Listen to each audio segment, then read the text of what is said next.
Merci, Seigneur. Alléluia. Merci. Alléluia. Merci. Alléluia. Merci. Merci, Jésus. Alléluia. Merci, Seigneur. Merci, Jésus. Est-ce qu'on peut célébrer sa présence là où nous sommes? Est-ce que tu peux le célébrer?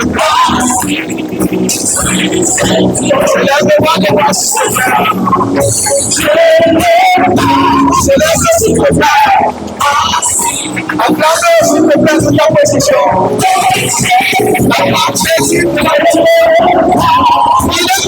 Il est bien, célèbre-moi.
Merci Saint-Esprit. Merci pour ta puissance. Merci pour ta gloire. Merci pour ton honneur. Merci pour tes œuvres merveilleuses.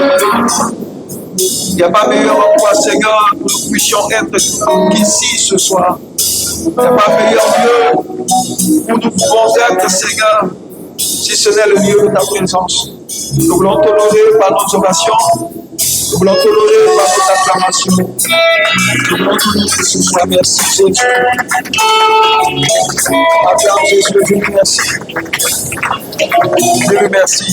Alléluia. À s'asseoir dans cette présence. Amen. Elles ont chanté tout à l'heure bien.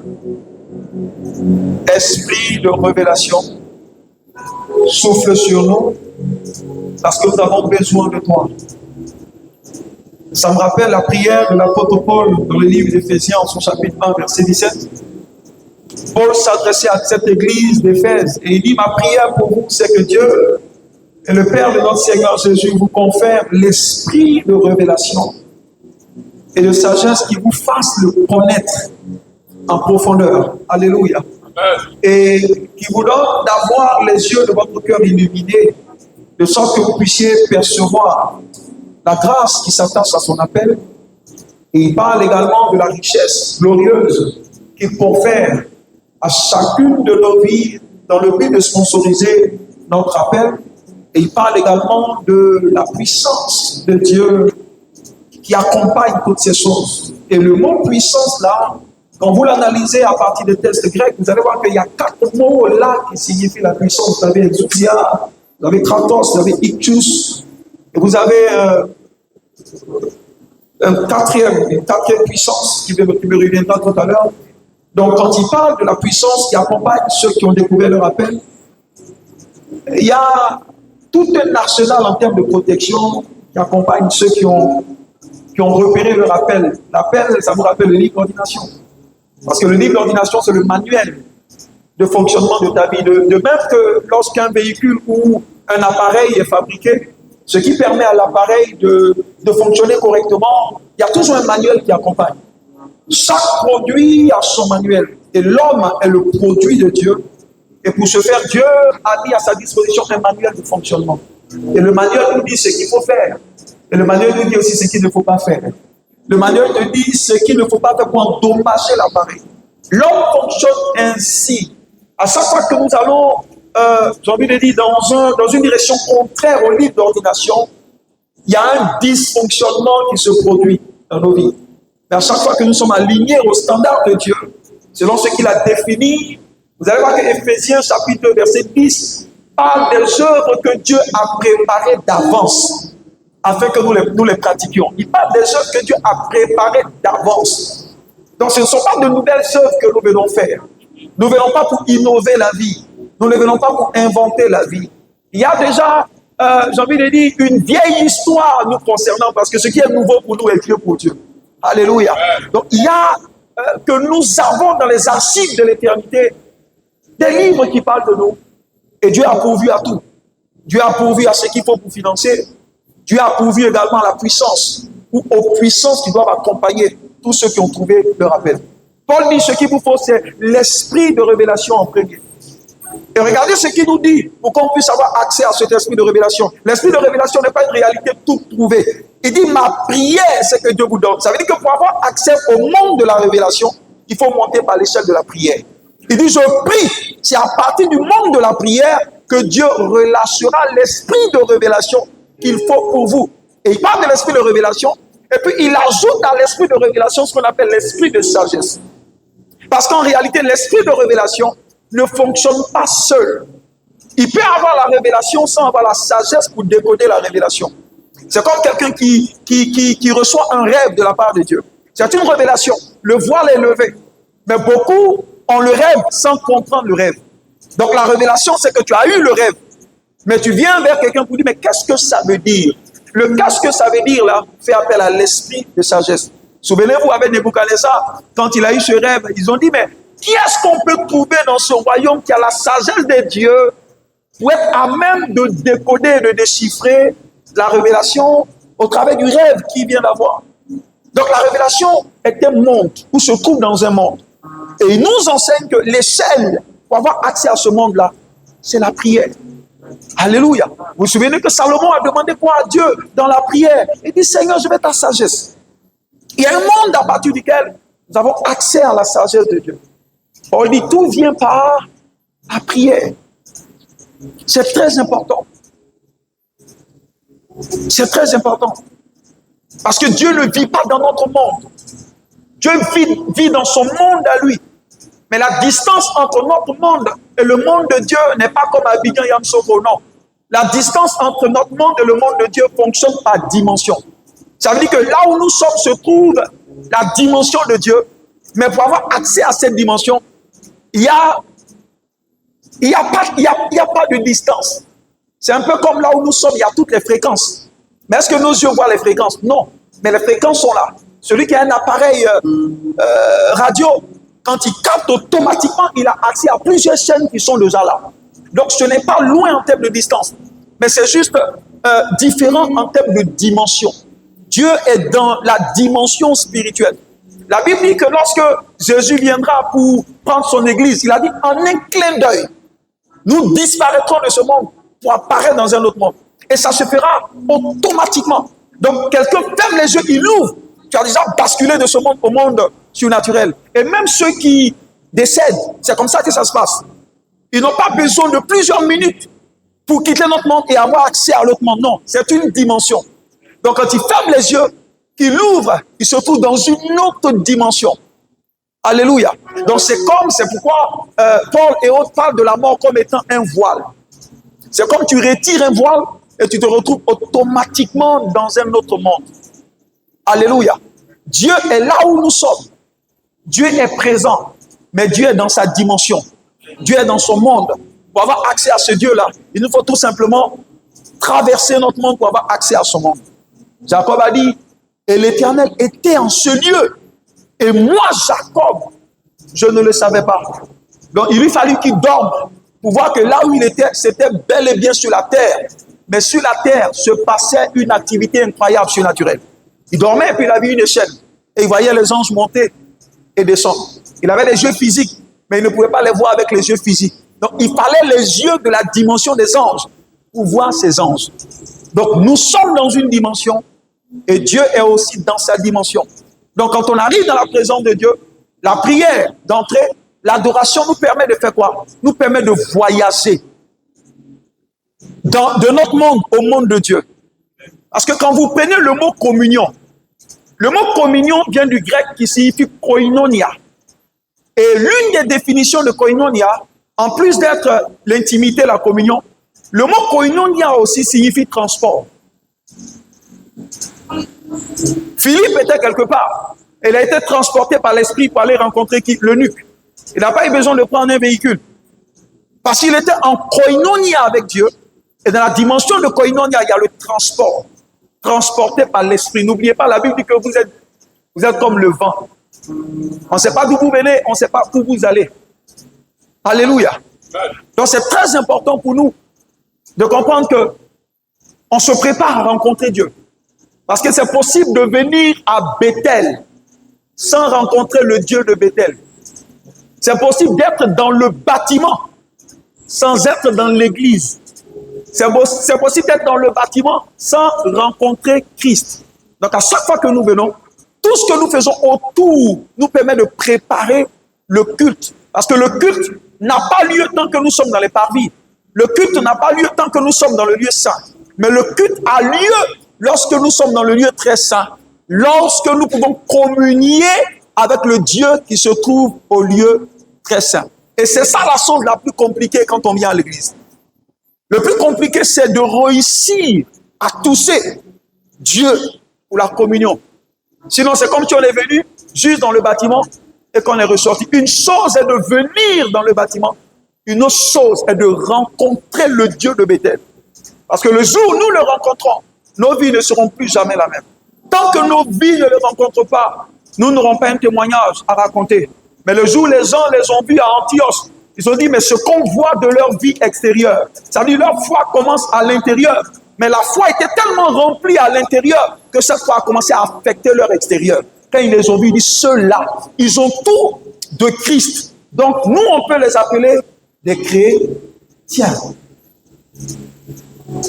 C'est un voyage. Et c'est ça le challenge quand on est dans sa présence. Comment faire pour le toucher? La femme a dit, si et seulement si je peux toucher le pan de sa robe, quelque chose se passera. Tu as touché le pan de sa robe ce soir.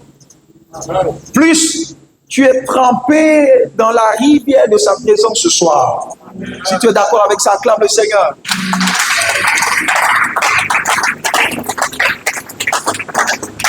Alléluia. Que Dieu nous bénisse. Merci pour la présence de chacun d'entre vous. Je veux que tu regardes ton voisin et donne-lui le meilleur de ton sourire. Alléluia. Tu peux sourire à quelqu'un, sourire à quelqu'un. Souris à quelqu'un qui est derrière toi. Souris comme s'il avait un sac de 2 millions pour toi. Alléluia. Souris à ton frère, souris à ta soeur. Et dis-lui, tu es béni de la part du Seigneur. Au nom de Jésus-Christ. Jean chapitre 6 à partir du verset 53. Jean chapitre 6 à partir du verset 53. Aujourd'hui, je vais introduire sur la notion du sang. Parce que nous sommes dans un mois très important. Nous sommes dans un mois qui nous permettra de commémorer la fête de la Pâque. Ce n'est pas un mois où nous venons pour fêter la Pâque. La Pâque est déjà passée. Et l'agneau au Christ est notre Pâque. Donc à chaque fois que nous arrivons à cette période-là, nous commémorons cette Pâque-là. Alléluia. Nous le faisons en mémoire de notre Seigneur. Et ce mois est pour nous un mois très important. surtout pour la foi de ceux qui croient en Christ, ce mois n'est pas un mois ordinaire. C'est un mois spirituel, un mois rempli de sang. Je vous l'ai dit, il y a 2 dimanches ou le dimanche passé, que lorsque nous quittons le mois de mars pour avoir accès au mois d'avril, ce mois-là, en hébreu, signifie Nissan. Et le mois Nissan, en fait, c'est, si vous voulez, le premier mois spirituel des Hébreux. Pourquoi je parle de ce mois? Parce que la foi chrétienne que nous l'avons hérité des Hébreux. La Bible dit que c'est parce que eux, ils ont été rejetés pour un moment que le salut est parvenu aux païens que nous étions. Alléluia. Donc Dieu les a écartés un moment pour nous sauver et après il reviendra prendre un reste. Et je vous l'ai dit que le mois de Nissan, dans la conception hébraïque, est le mois qui initie l'année spirituelle. Parce qu'il y a plusieurs débuts d'année dans notre monde, dans tous les domaines pratiquement. Les fiscalistes ont leur début d'année, les comptables ont leur début d'année, l'école a son début d'année qui est septembre. L'année scolaire, c'est septembre, c'est ce que je dis. L'année comptable, c'est le 1er janvier. Donc, en fait, chaque monde a son début d'année. Amen. Donc, en réalité, sur le plan spirituel, le 31 que nous avons fêté, pour nous, n'est pas en réalité le début de notre année spirituelle. Parce que si nous disons que nous sommes spirituels, ça veut dire que nous devons aborder les choses dans un angle spirituel. Et c'est très important. Et c'est dans cette période-là que vous allez voir dans le livre de 1 Samuel, chapitre 1, vous allez voir que Anne, son mari, et puis sa belle, prennent les enfants et montent à Silo. Qu'est-ce qu'ils vont y faire? Ils vont pour sacrifier, ils vont pour adorer leur Dieu, comme pour recommander toute l'année à leur Dieu. Et c'est dans cette période-là que Anne a pu rencontrer Dieu et a vu sa vie changer. Donc, aux portes spirituelles, il y a beaucoup d'opportunités. Parce que 1 Corinthiens, je crois, 9, verset 16 dit, 1 Corinthiens 9, 16 dit, il y a beaucoup de portes dont l'accès nous est réservé, mais il y a beaucoup d'ennemis là. Donc, les portes spirituelles sont très importantes. Donc, c'est un mois très important pour nous. C'est un mois très riche pour nous, parce que la Pâque, pour le chrétien, c'est le début de toutes choses. Parce que si Christ n'avait pas été immolé, si son sang n'était pas versé, vous et moi, nous ne serons pas là. C'est le commencement, c'est le fondement et c'est la base de notre vie chrétienne. S'il n'y a pas de Pâque, il n'y a pas de possibilité de salut. S'il n'y a pas de Pâque, il n'y a pas de possibilité de résurrection. Parce que la résurrection a son sens parce qu'il y a eu mort. S'il n'y a pas de mort, il n'y a pas de résurrection. Donc la Pâque est très, très importante pour nous. Donc tout au long du mois d'avril, nous allons traiter la puissance cachée du sang de Jésus. La puissance cachée du sang de Jésus. Ce message, je vais beaucoup plus le développer en puissance même le dimanche. Mais aujourd'hui, je voudrais juste en quelques minutes nous donner une ébauche pour que nous puissions déjà réfléchir à partir de ça. Aujourd'hui, ce que je voudrais aborder comme sous-thème, c'est la valeur du sang. Parce que le sang a une valeur. Et rien ne peut valoir le sang à l'échelle humaine. Rien ne peut valoir le sang. Je le dis pour plusieurs raisons. Les pays les plus développés ont pratiquement tout inventé. Aujourd'hui, ils ont eu la possibilité de fabriquer la peau. Même si ça n'a pas la même texture, même que ce que Dieu a créé, mais quand tu vois la peau, tu as l'impression que c'est la peau d'un homme. Amen. Ils ont tout créé, mais vous allez voir que la seule chose sur laquelle, jusqu'à aujourd'hui, les scientifiques les plus avérés piétinent, c'est sur la formule du sang. Ils ont la formule de Coca-Cola. Ils ont la formule de tous les produits pratiquement, mais jusqu'à aujourd'hui, personne ne peut vous dire que j'ai la formule pour fabriquer le sang. Pourquoi? Parce que la formule pour fabriquer le sang, vie, ils ne peuvent pas la donner. Le sang a pour prix la vie. Donc c'est important pour nous de comprendre ça. Parce que si nous comprenons l'importance du sang ou la puissance cachée derrière le sang de Jésus, nous allons comprendre comment la délivrance est administrée. Donc tout au long de ce mois d'avril, nous allons étudier les mystères dans le sang de Jésus-Christ. Et puis comment comment administrer ce sang-là pour notre délivrance, pour notre restauration et pour notre élévation. Mais quand vous lisez les Écritures de Genèse jusqu'à la fin, vous allez vous rendre compte que nous ne les avons pas vaincus parce que nous venons à l'église. Quand on dit le vaincre, c'est vaincre Satan et toute sa cohorte qui le suit. Nous ne l'avons pas vaincu parce que nous jeûnons. Nous ne l'avons pas vaincu parce que, j'ai envie de dire, nous sommes au service dans l'église. Non, il a dit que nous les avons vaincus à cause du sang de l'agneau. Non pas à cause de ce que tu donnes, mais à cause du sang de l'agneau. Mais si l'église ne comprend pas ce principe-là, il y a beaucoup de choses qui nous sont accessibles, mais qui seront difficiles. Pourquoi? Parce que nous ne comprenons pas et nous ne savons pas comment administrer ce sang de Jésus pour notre délivrance, pour notre restauration, pour notre guérison et pour toutes ces choses. Alors que ces capacités sont déjà disponibles. Mais si nous ne savons pas comment l'appliquer dans nos vies, nous ne pourrons jamais tirer profit de la grâce et de la faveur contenue dans ce sang-là. Et c'est très important pour nous de comprendre. Aujourd'hui, toutes les religions pratiquement sont sanguinaires, en griffe. Mais avant que je ne vienne au christianisme, j'étais musulman et le plus souvent, ils trouvent que le christianisme est une religion sanguinaire. Parce que selon eux, depuis le début jusqu'à la fin, en Genèse, il n'y a que le sang. Je leur demande, vous-même, votre fête là, ce n'est pas un bélier qui est immolé, c'est aussi le sang. Mais pourquoi dans toutes les religions, pratiquement, il y a la notion du sang? Alléluia. Simplement parce que le sang, c'est la vie. Et toutes les religions sont d'accord pour dire, sans effusion de sang, il n'y a pas de rémission de péché. Sans effusion de sang, il n'y a pas possibilité de pardon. Et beaucoup de religions sont d'accord pour ça. Mais les sangs n'ont pas le même prix. Le sang d'un poulet n'a pas la même valeur que le sang d'un bouc. Le sang d'un bouc n'a pas la même valeur que le sang d'un bélier. Le sang d'un bélier n'a pas le même prix que le sang d'une vache. Le sang, j'ai envie de dire, d'une vache n'a pas le même prix que le sang d'un homme. Même au niveau des hommes, le sang d'un homme ordinaire en peau n'a pas le même prix que le sang d'un albinos. Le sang d'un albinos n'a pas le même prix que le sang d'un rouquin. C'est pas souvent il y a certains sacrifices pendant certains moments où ceux qui cherchent à poser ou à faire certains sacrifices, ils cherchent une certaine qualité de personne.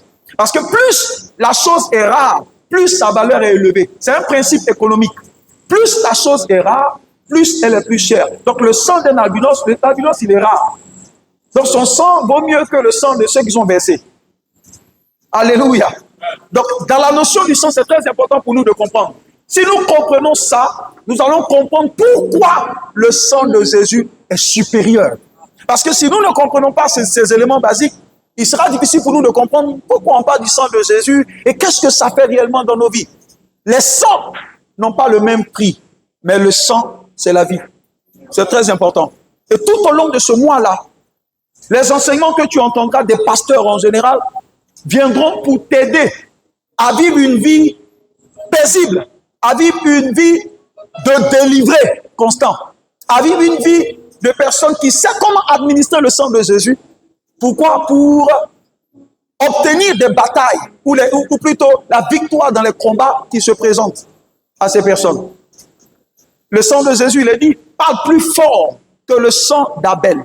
Abel, qui est le symbole de l'humanité, mais il est dit qu'il y a un sang supérieur, dont la voix est supérieure à la voix d'Abel.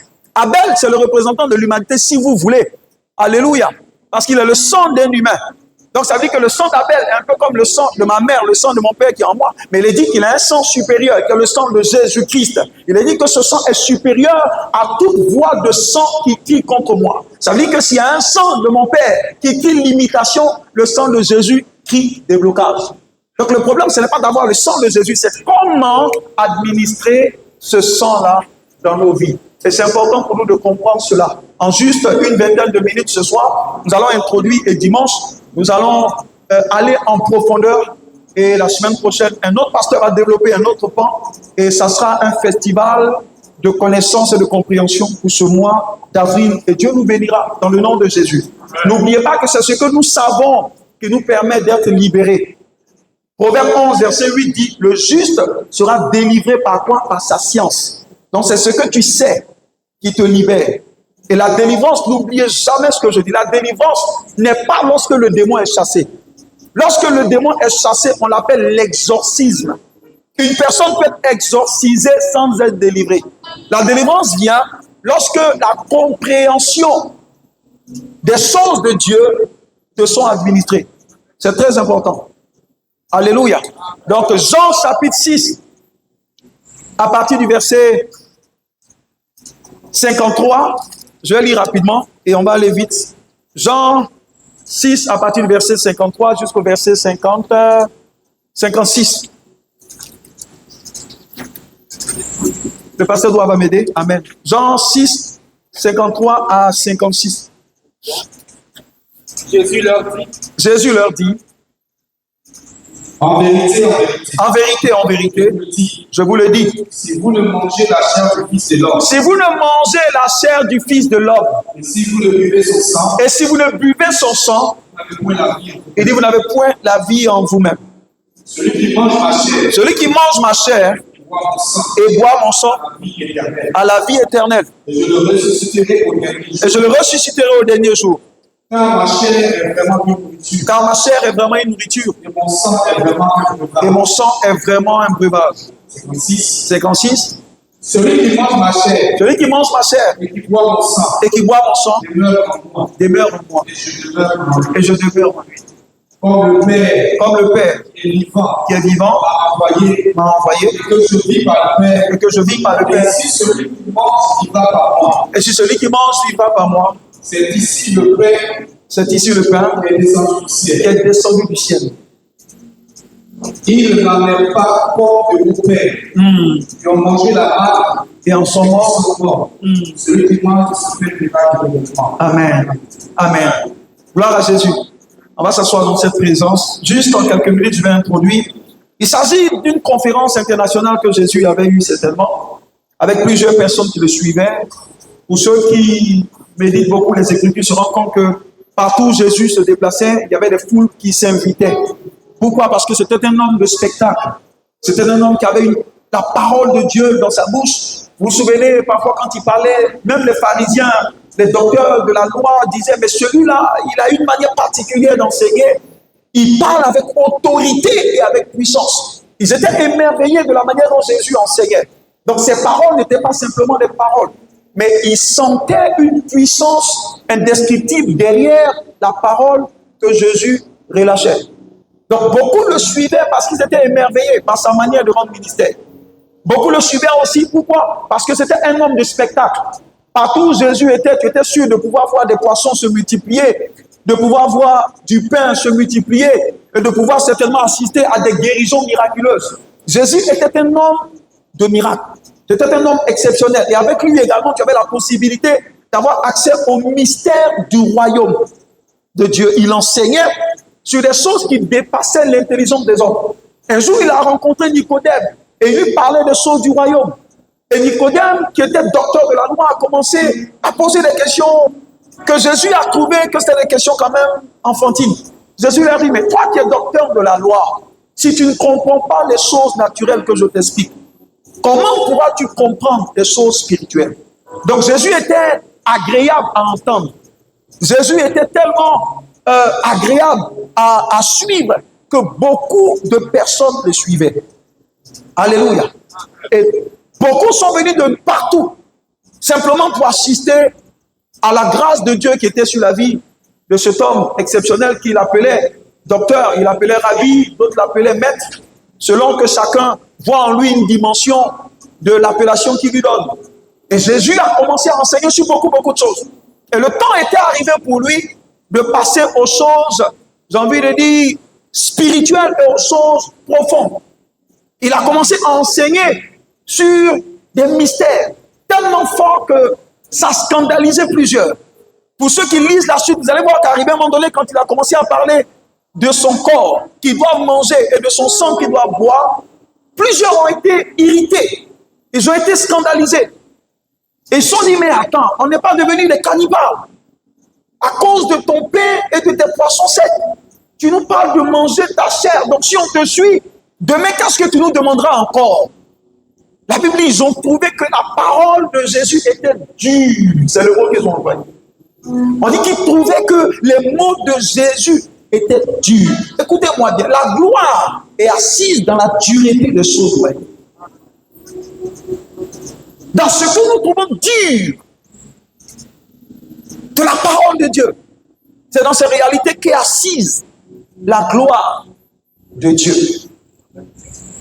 N'oubliez pas que le chemin de la couronne, le chemin de la gloire, c'est Gethsémane, c'est dur, mais c'est un passage obligé, un passage obligatoire, un passage qui n'est pas une option.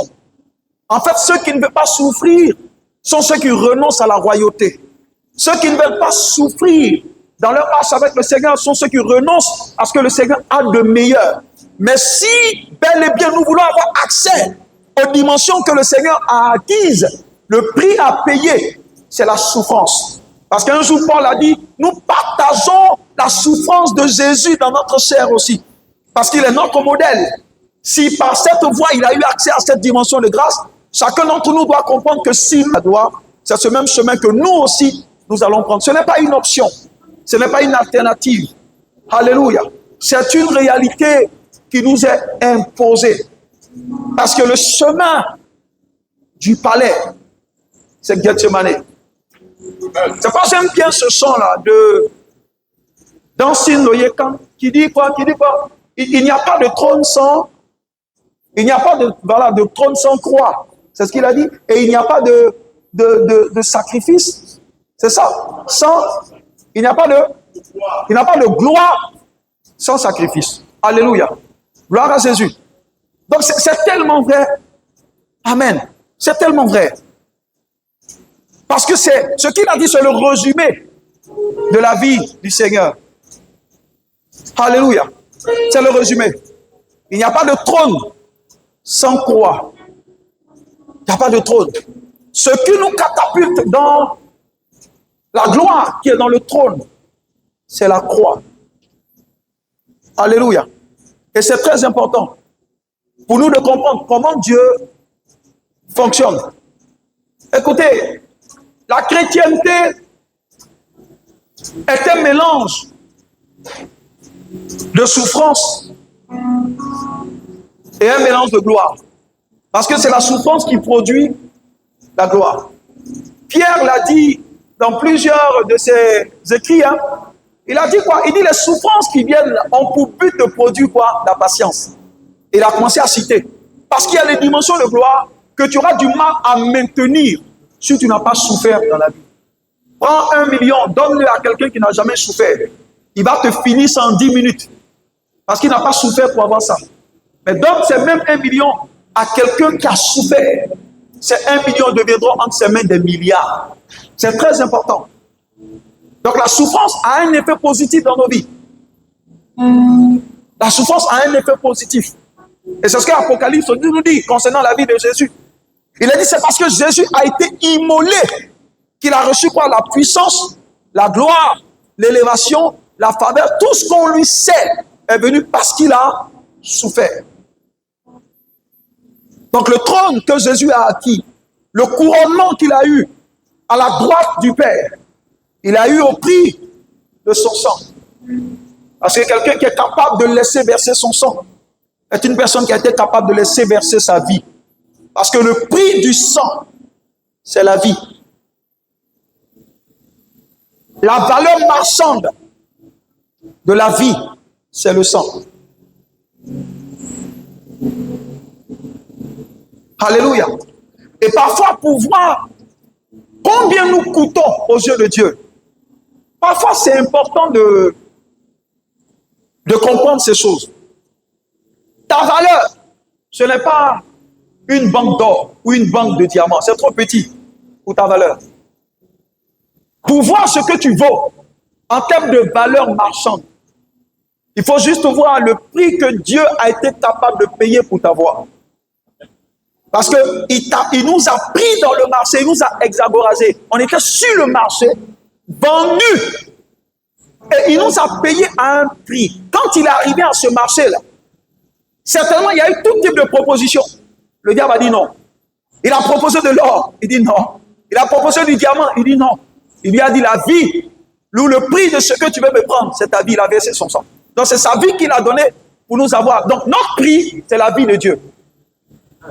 Notre valeur, c'est la vie de Dieu. Parce que pour voir combien tu coûtes, il faut juste voir combien Dieu a été capable de payer pour t'avoir. Dieu a donné sa vie pour avoir ta vie. Donc tu as du prix aux yeux de Dieu. Et tu n'as pas de valeur marchande selon la devise des hommes. Mais ta valeur marchande, c'est le prix du sang. Mais pas un sang humain. Parce qu'aucun sang humain a été trouvé digne. C'est pourquoi il lui fallu que le principe de l'incarnation soit une réalité. Dieu a dû devenir homme pour t'acheter. Donc à cause de toi, Dieu est descendu. À cause de toi, Dieu a fait ce que jamais il n'a pensé faire. À cause de toi, Dieu s'est diminué. Parce que c'est compliqué pour Dieu de devenir un homme. C'est comme essayer de compresser ce grand bâtiment-là pour le mettre dans une boîte d'allumettes. Quelle est cette technologie que Dieu a utilisée pour faire ça? Donc ça veut dire pour que Dieu devienne un homme, ça a dû être compliqué à résoudre en termes d'équation. Mais il a fait. Il a fait l'impossible. Il a fait l'impensable. Il a fait l'inimaginable à cause de chacun d'entre nous. Regardez combien nous avons du prix aux yeux de ce Dieu. Il dit, vous êtes la prunelle de mes yeux. Nous avons du prix aux yeux de Dieu.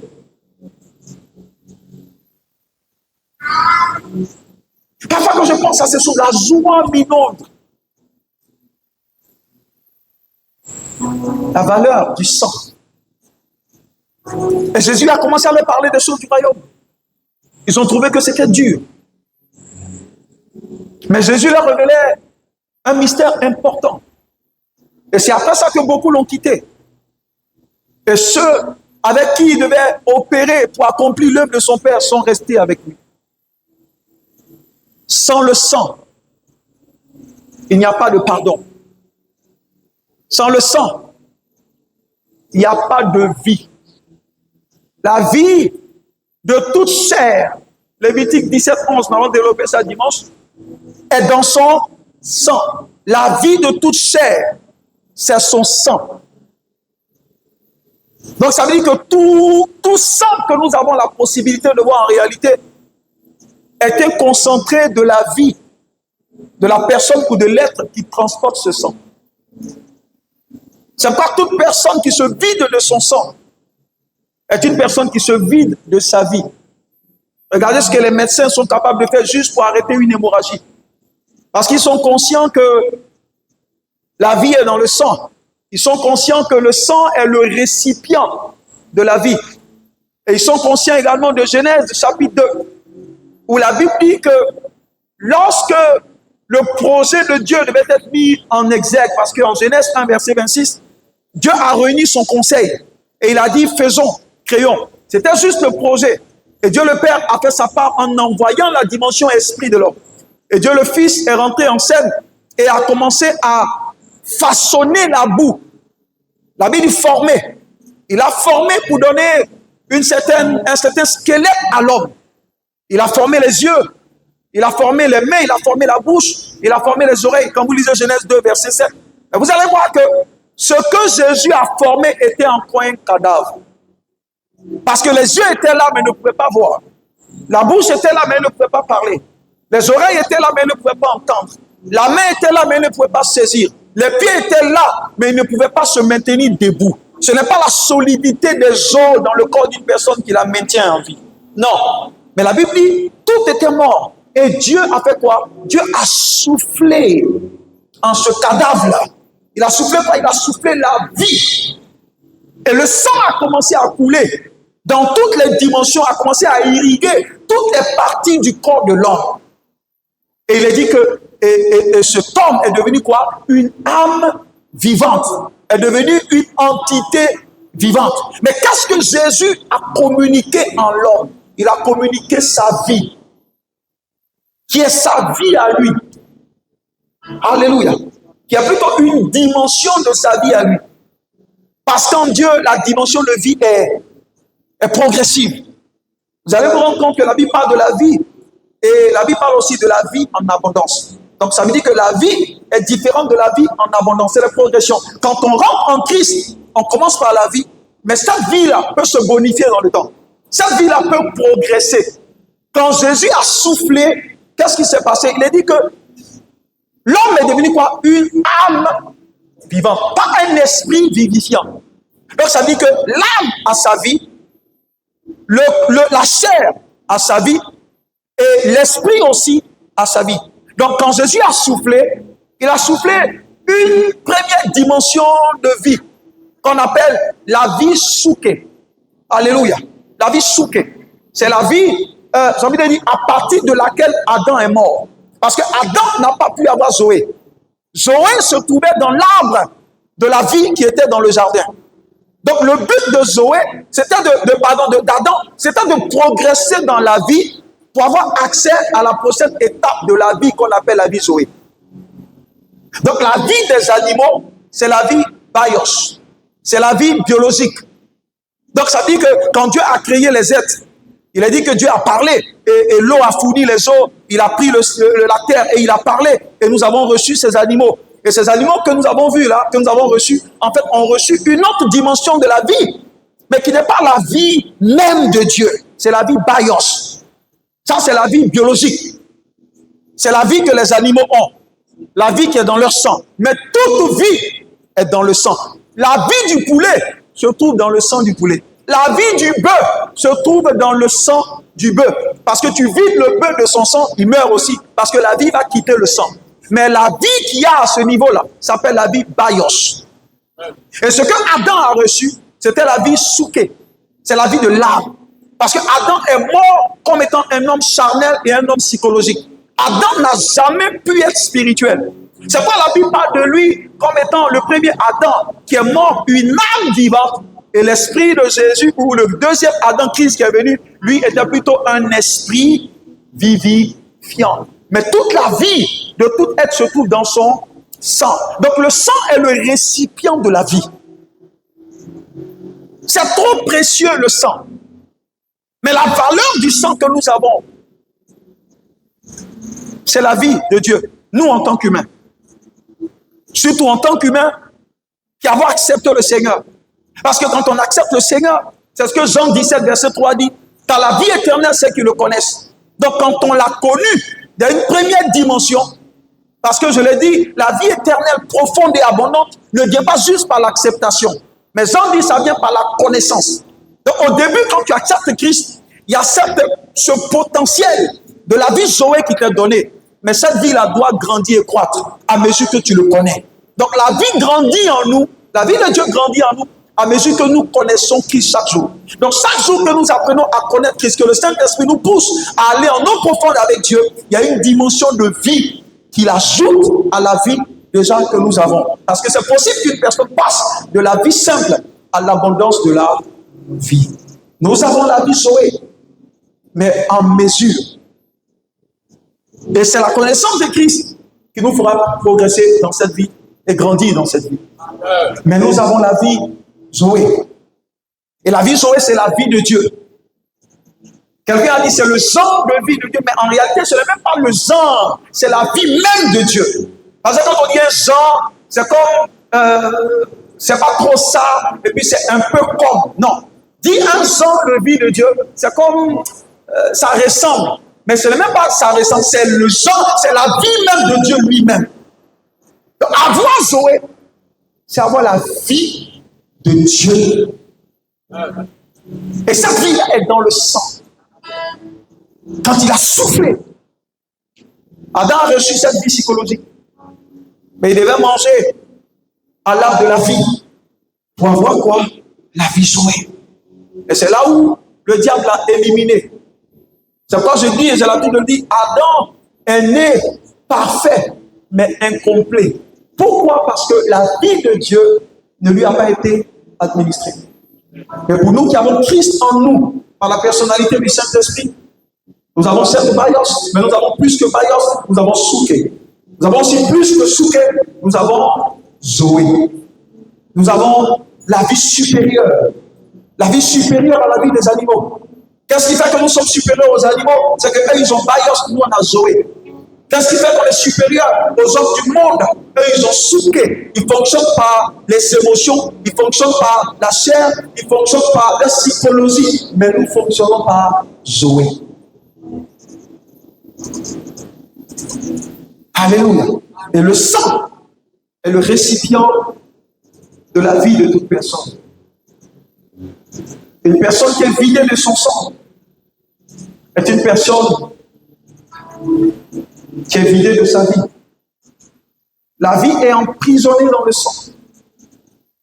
Et c'est une chose très très importante que nous devons comprendre.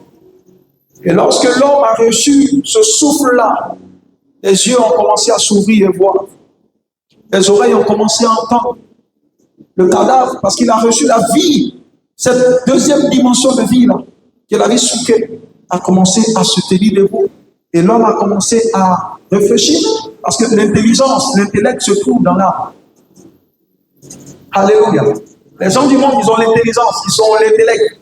Ils peuvent écrire les livres avec intelligence, mais ils n'ont pas la vie de Dieu. La vie de Dieu, c'est la vie supérieure.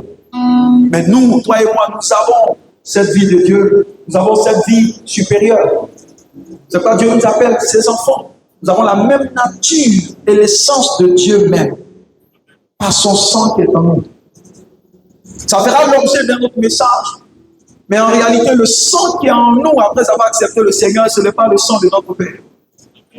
Ah, c'est un autre message qui viendra. Ça va venir heurter beaucoup de choses. Mais il faut qu'on donne ce message avec des passages à la pluie. Pour que beaucoup sortent des prisons.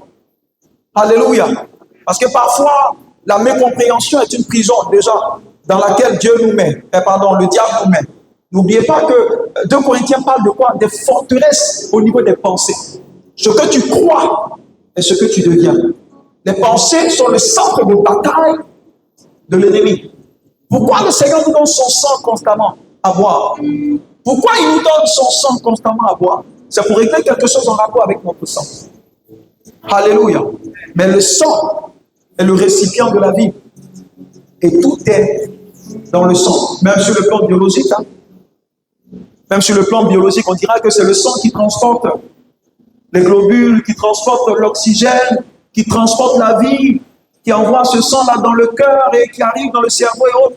Le jour où ton organisme n'arrive plus à pomper ce sang-là, là où le sang n'arrive pas à arriver, ce lieu-là sera paralysé. Amen. Si le sang n'arrive pas dans les pieds d'une personne, ses pieds-là seront paralysés. Parce que la vie est communiquée et transportée par le sang. Regardez la valeur du sang. Le sang, c'est la vie. Partout où vous trouvez le sang, ce n'est pas le liquide rouge que vous voyez, mais c'est la vie. Et tout dans ce monde est en rapport avec le sang. Toute la Bible, il est jusqu'à la fin, est en rapport avec le sang. Adam pêche et Dieu descend. La première des choses qu'il fait, c'est d'immoler un animal. C'est pas certains disent, ah, ce Dieu-là, il aime le sang. Hein? Non, c'est pas qu'il aime le sang. C'est parce que le but du sang, c'est d'apaiser les esprits. Et le but du sang, c'est de remettre les péchés. Il n'y a que ça. Pas autre chose. Et je vous avoue que le diable a peur du sang de Jésus. Et je vais vous démontrer tout au long de ce mois que le diable a plus peur du sang de Jésus que toute autre chose. C'est vrai que quand beaucoup ne comprennent pas le mystère caché dans le sang, ils ne savent pas comment l'appliquer. Nous les avons vaincus à cause du sang de l'agneau. Et la parole est claire dessus. Pas à cause d'autre chose. À cause du sang de l'agneau, et la Bible ne s'arrête pas là. Et de la parole de notre témoignage. J'aurai le temps de développer ça. Quand vous lisez comment Dieu a fait pour faire sortir le peuple de Dieu de l'Égypte, vous allez vous rendre compte que le Seigneur leur a dit, immolez un agneau. Mettez-le dans un récipient. Mais en fait, l'agneau d'un récipient, ou le sang de l'agneau d'un récipient, n'a aucun pouvoir de te sauver. Le sang de Jésus, pris dans un bocal, n'a aucun pouvoir de te sauver. C'est pourquoi la Bible dit, prenez et puis aspergez. Quand vous lisez Hébreux 12 ou Hébreux 10, où le sacrificateur rentrait dans l'autel céleste, vous allez voir que Ils ont dit, il a pris le sang et il a aspergé. Donc ce n'est pas le sang simple de Jésus qui produit le salut, mais c'est le sang aspergé. Si le sang n'est pas aspergé, il n'y a pas de salut dedans. Il dit, prenez et aspergez. Et il prenait l'hysope. En Exode 12, c'est l'hysope qui était une feuille insignifiante que Dieu leur a dit, prenez et puis aspergez. Donc ça dit, même ce qu'il faut prendre pour soulever le sang et puis mettre là, Dieu a dit ce qu'il fallait faire. Parce que prendre une autre chose allait changer le sens de ce que Dieu veut faire. Mais le rôle de l'hysope ici, c'est la parole du témoignage. Donc si le sang l'a vaincu, qu'est-ce qu'il faut pour que ce sang-là puisse nous libérer réellement? C'est de prendre l'hysope qui est la parole de notre témoignage. Et puis l'appliquer sur nos vies. Quand ils ont appliqué le sang sur les linteaux des portes et des fenêtres, l'ange de la mort est venu et il est passé outre. La puissance du sang de Jésus, la vie de toute chair, se trouve dans son sang. Et quand une personne décède, arrivé à un moment donné, le sang se fige. Le sang ne circule plus. Alléluia. Et c'est important pour nous de comprendre la valeur du sang. Donc, je vais juste donner quelques éléments importants du sang. Et nous allons prier un peu pour ce soir, c'est bon? Pour que vous puissiez réfléchir à cela à la maison. Ce qu'il faut comprendre, c'est que le sang, je l'ai dit tout à l'heure, transporte l'oxygène et transporte les nutriments, les déchets, et puis combat aussi les infections en même temps. Donc, le sang fait quoi? Transporte l'oxygène. Les jeudis, ce sera beaucoup plus l'étude biblique. Et puis dimanche, ça sera Alléluia. Donc le sang transporte l'oxygène. Pour tous ceux qui ont des infections dans le sang, quand ils partent à l'hôpital, la première des choses que les gens prennent, ils ne coupent pas une partie de ton foie d'abord. Ou ils ne coupent pas une partie de ta bile d'abord. Ou ils ne coupent pas une partie de ta chair d'abord. Ils ne coupent pas une partie de ton poumon d'abord. Qu'est-ce qu'ils prennent? Ils prennent ton sang. Et puis, à partir du sang, ils peuvent voir partout où se trouve le problème. C'est-à-dire, c'est un mystère. Par le sang, ils peuvent savoir où est situé le problème. Bon, jusqu'à présent, ça reste toujours un mystère.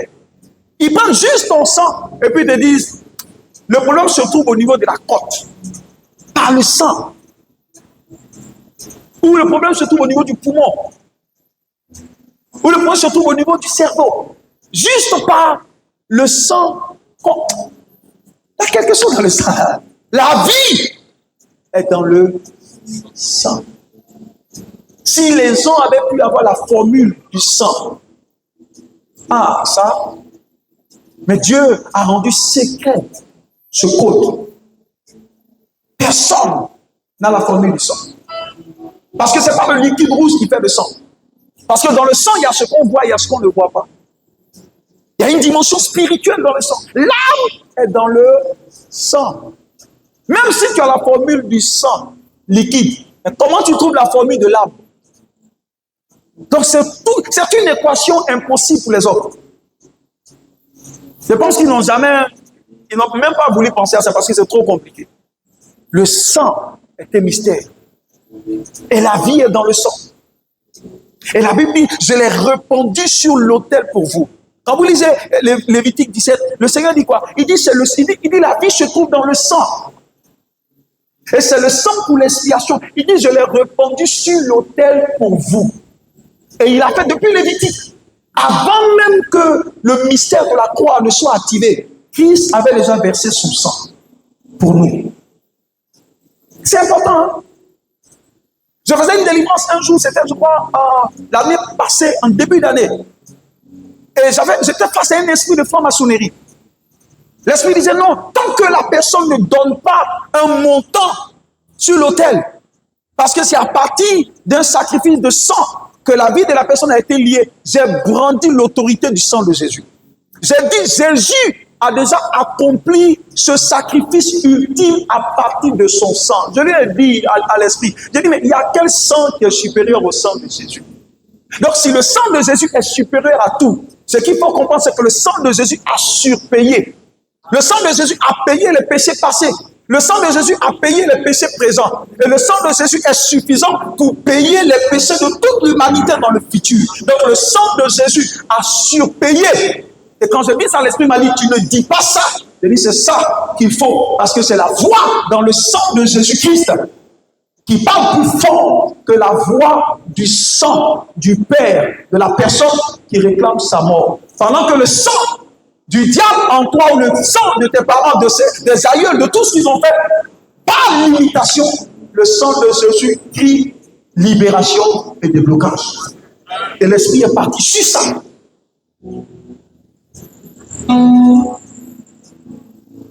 Je vous encourage souvent à regarder certains hommes de Dieu très équilibrés, je mesure même très équilibrés, même dans le domaine de la délivrance.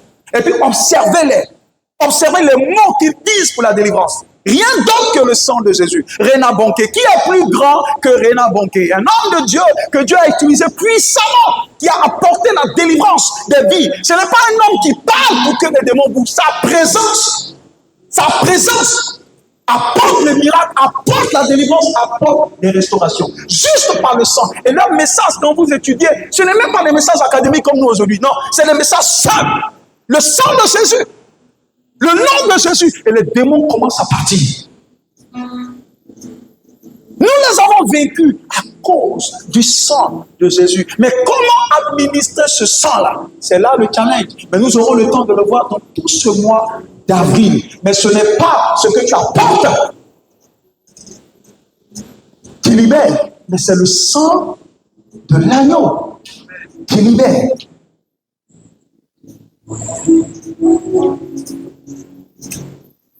Alléluia. Vous allez voir des Oral Roberts dans la guérison terrible, la présence des cancers qui disparaissent, des choses, non, juste par le nom et par le sang de Jésus. Parce que Jésus, ou le sang de Jésus, plus quelque chose, tu tombes dans le syncrétisme, c'est un mélange. Quand tu fais Jésus plus quelque chose d'autre, tu as déjà idolâtre, ou bien tu es déjà polythéiste. C'est Jésus, Jésus, Jésus, Jésus. Il a donné son sang pour notre délivrance. Il a donné son sang pour notre libération. Il a donné son sang pour notre guérison. Et au nom de Jésus-Christ, tous genou fléchis sur la terre. Pas au nom d'un pape, pas au nom de quelqu'un d'autre, pas au nom de ton pasteur que je suis. Non, mais au nom de Jésus. C'est un nom supérieur. Parce qu'un sang supérieur est rattaché à un nom supérieur. Si le sang de Jésus est le sang supérieur, ça veut dire que le nom de Jésus est aussi le nom supérieur. Parce que le sang est rattaché au nom.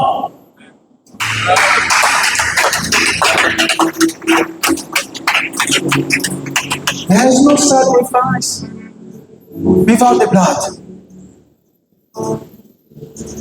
Alléluia. Vous allez voir ce mois ici des délivrances extraordinaires par le sang de Jésus. Par le sang de Jésus. Pas autre chose que le sang de Jésus.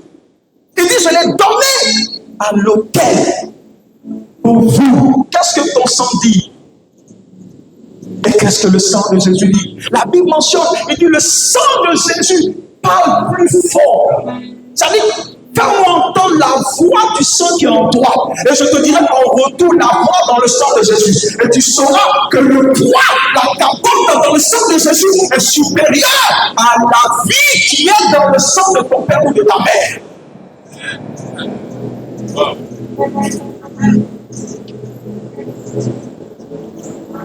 L'homme qui commence à être dangereux, c'est un homme qui commence à comprendre les choses du royaume.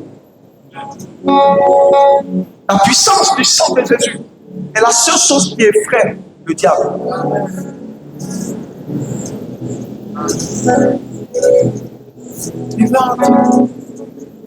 Alléluia. La Bible, dans toute son analyse depuis le début jusqu'à la fin, a toujours prouvé l'importance du sang. Vous allez voir que tous les rituels avec le peuple de Dieu ont été des rituels en rapport avec le sang. Mais pourquoi on voit le sang partout? Pourquoi le sang? Pourquoi le sang? Il n'y a pas un autre sacrifice à rajouter. Le seul sacrifice que le ciel demande, c'est le sacrifice de notre foi. Parce que notre foi en Christ ne nous exemptera pas des difficultés de la vie. Non. Mais notre foi en Christ, au contraire, nous fera passer par le tunnel de la souffrance. Pourquoi? Parce que tous ceux qui voudront suivre le Seigneur, comme le dit Timothée, la preuve qu'ils le suivent, c'est qu'ils seront persécutés. C'est notre part d'épreuve. C'est notre part de combat, le combat de la foi. Et à chaque fois que le diable se présente, nous brandissons le sang de Jésus. Les parties où il n'y a pas encore de délivrance, c'est les parties où tu n'as pas encore administré le sang de Jésus. Mais ce mois, tu sauras comment administrer le sang de Jésus. Écoutez, nos familles là sont compliquées. Nos familles sont compliquées. Il y a certaines réalités, si on ne les comprenait pas pour appliquer, on ne serait même pas vivant là où on est.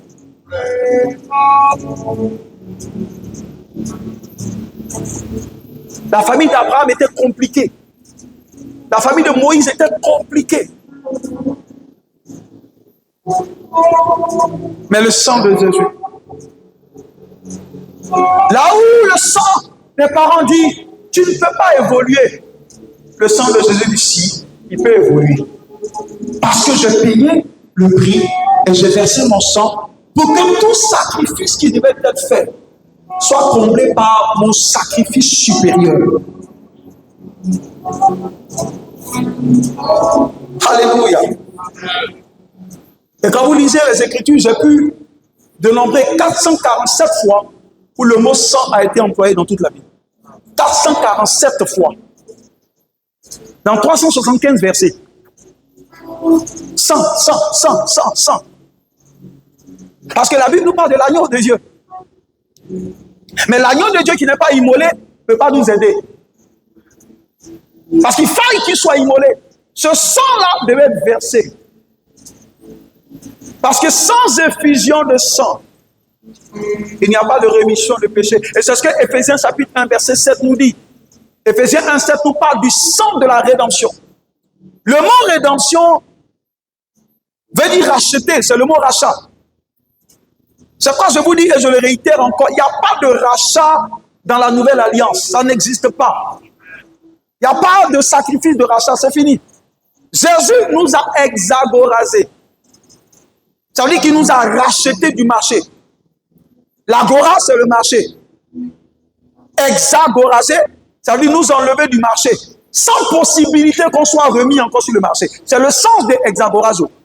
Parce que quelqu'un peut être enlevé du marché et puis on va le replacer encore pour le vendre. Mais le mot exagorazo employé dans la Bible dit, une fois que Jésus t'a acheté pour lui, personne ne peut te remettre encore sur le marché. Et c'est ce qu'il a dit, je crois, en Luc 12 ou en Matthieu 12. Il dit, mais Père, ce que tu m'as donné, je n'ai perdu aucun d'entre eux, à part qui le fils de la perdition. Donc ça veut dire que personne ne peut enlever d'entre les mains du Seigneur, à part la personne elle-même qui décide de quitter d'entre les mains de Jésus pour aller. Parce qu'à chaque fois que nous ne nous soumettons pas à Christ dans l'obéissance, nous quittons entre les mains de Dieu. Et là, nous sommes livrés. Regardez, à chaque fois, la Bible dit que quand le peuple de Dieu péchait contre Dieu, Dieu les livrait à leurs ennemis. Alléluia. Et à chaque fois que le peuple se repentait, Dieu les protégeait à nouveau. Juge chapitre 6. À chaque fois que le peuple transgressait la loi de Dieu, Dieu les livrait à leurs ennemis. Donc ça veut dire que tant que nous restons par le principe de l'obéissance et de la consécration, c'est très important, de la consécration, parce que la seule terre capable de garantir notre délivrance, c'est la terre de la consécration. La consécration, c'est une vie offerte à Dieu. Romains 12 dit, donnez votre corps comme un sacrifice vivant à Dieu. C'est ce qui sera pour vous un culte raisonnable. Une personne consacrée est entre les mains du Seigneur et personne ne peut te ravir d'entre les mains du Seigneur et le sang de Jésus te couvrira toujours. Il est dit en 1 Jean chapitre 1 verset 9, il a dit si vous confessez vos péchés, vos fautes, il a dit qu'il est juste et bon pour vous les pardonner et pour vous purifier de toute iniquité. Il est dit en 1 Jean encore 1 verset 7, ceux qui marchent dans la lumière, Alléluia. Il a dit ceux qui marchent dans la lumière, à chaque fois qu'ils pêchent en pensée, il a dit que le sang de Jésus vient les nettoyer. Donc le but c'est quoi? C'est de marcher dans la lumière pour que la grâce de Dieu soit opérationnelle dans nos vies. C'est de marcher dans la lumière pour que le sang de Jésus parle en notre faveur. Si nous sommes dans les ténèbres, le sang de Jésus ne peut pas nous aider parce que le sang de Jésus ne rentrera pas dans les ténèbres pour nous nettoyer. Nous devons revenir à lui, nous devons nous accrocher à lui, nous devons vivre une vie consacrée, nous devons vivre une vie d'intimité, nous devons vivre une vie de communion, nous devons vivre une vie abandonnée, nous devons vivre une vie de sacrifié, nous devons vivre une vie d'une personne qui s'est donnée à Christ, nous devons vivre la culture divine pour être capable de triompher de toute culture démoniaque. Alléluia! Alléluia! Alléluia! Alléluia! Nous sommes déjà sacrifiés. Quand le diable vient, tu es déjà mort.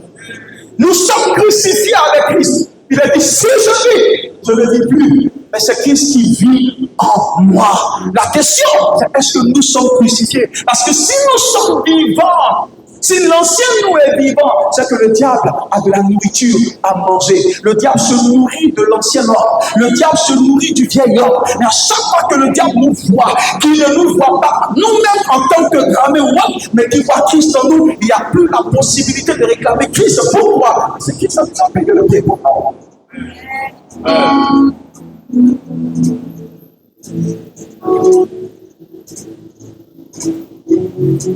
There's no sacrifice without the blood. Oh, merci Jésus. Bénis le Seigneur de là où tu es. Bénis-le de là où tu es. Bénis-le de là où tu es. Dis avec moi, sang de Jésus. Dis avec moi, sang de Jésus. Lève-toi dans le tonnerre de ta puissance. Et parle pour moi ce soir. Dis, sang de Jésus. Je sais que ta voix est puissante ce soir. Et cette voix parle à ma faveur. Et pas plus que la voix du sang de mes origines. Et pas plus que la voix du sang de mes ennemis, Seigneur. Que ce sang parle à ma faveur. Est-ce que quelqu'un peut ouvrir la bouche et commencer à bénir le Seigneur de là où tu es? Rabashika Kabrando Soparion, Makamuta Zuta Kuta Kapamada Baba, Rabashaka Kabrando Sopopodo, les Parousia de Makali de Sikakama, Rabazuza Makali. Merci Seigneur. Alléluia. Merci Seigneur. Pour ton sang que nous appliquons. Là où il y avait des démons, j'applique ce sang. Là où il y avait la mort, j'applique ce sang aspergé. Là où il y avait la destruction, j'applique ce sang. Ah, le sang de Jésus en train de déverser sur toi. De la tête jusqu'à la plante de tes pieds. Je déverse le sang de Jésus. Je déverse le sang de Jésus. Je déverse le sang de Jésus. Je déverse le sang de Jésus. Je déverse le sang de Jésus. The blood of Jesus.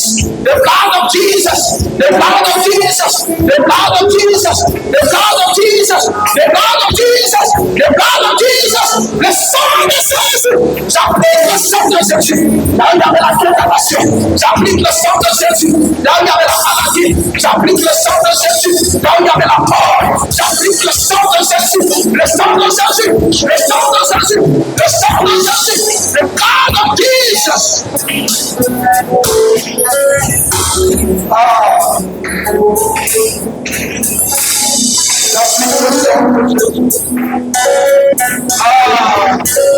J'applique le sang de Jésus sur ta vie. Ce sang victorieux, je l'applique sur les autels de destruction. Je l'applique sur les autels qui me réclament. Je l'applique sur les autels de la mort. Je l'applique sur les autels qui réclament ta vie. Je l'applique sur les autels qui réclament ta destinée. Le sang de Jésus, le blood of Jesus. Ah, que tu fais.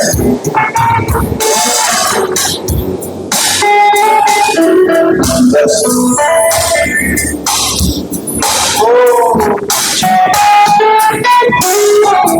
Merci Jésus.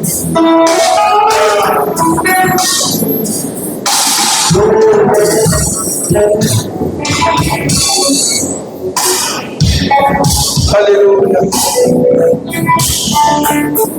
Alléluia. Dites avec moi, sang de Jésus. Sang de Jésus. Parle à ma faveur. Parle à ma faveur. et libère-moi complètement de tout ce qui n'est pas de toi. Libère-moi complètement de l'héritage familial. Sang de Jésus, je ne mourrai pas de ce qui a tué mes ascendants. Je ne mourrai pas de ce qui a détruit mes ascendants. Sang de Jésus, parle à ma faveur. Parle à ma faveur.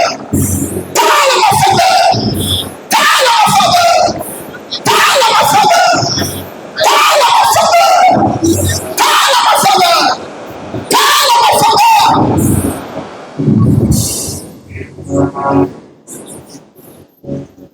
Oh.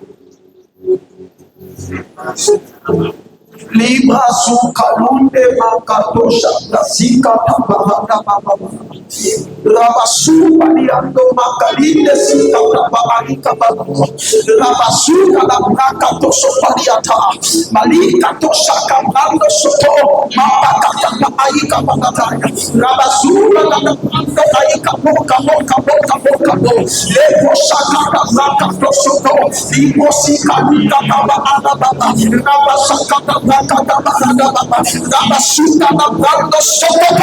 il est dit que le souverain sacrificateur a pris son sang. Il n'est pas seulement que souverain sacrificateur, mais il a aussi apporté son sang dans un bocal. La Bible dit qu'il est rentré dans ce temple qu'il y a au ciel, dans le sanctuaire. Et il est dit qu'il a commencé à asperger son sang sur l'autel qui se trouve devant le trône majestueux.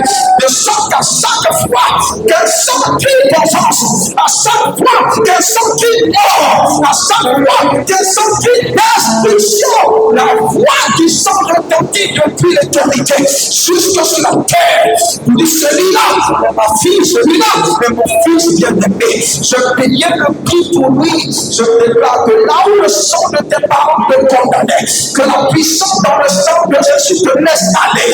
Il est dit, oui, là, aussi le maître vous demande, dites de lui que le maître en a besoin, que la noce soit bénie par la puissance dans le sang, qu'il soit béni par la puissance dans le sang, qu'il soit béni par la puissance dans le sang, qu'il soit béni par la puissance dans le sang. La vie est dans le sang. Et ce sang a été aspergé à nos terres pour toi et pour moi.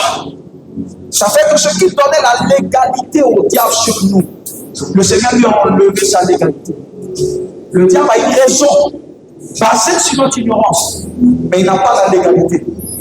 Nous avons aujourd'hui accès au verdict de l'éternité. Nous avons accès aux archives de l'éternité. Nous avons accès à la parole qui a été donnée depuis le tribunal céleste. Et cette parole dit libération. Cette parole dit délivrance. Cette parole dit restauration. Cette parole dit émancipation. Cette parole dit développage. Cette parole dit avancée. Cette parole dit gloire. Cette parole dit faveur. Il n'y a plus de condamnation.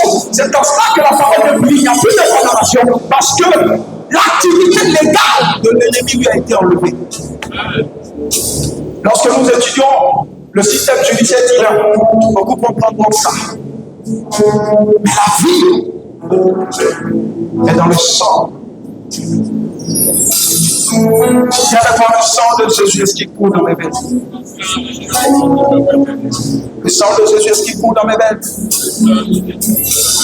Le sang de Jésus qui coule dans mes veines. Il y a puissance dans le sang de Jésus. Il y a puissance dans le sang de Jésus. Il y a puissance dans le sang de Jésus. Il y a puissance dans le sang de Jésus. Il y a puissance dans le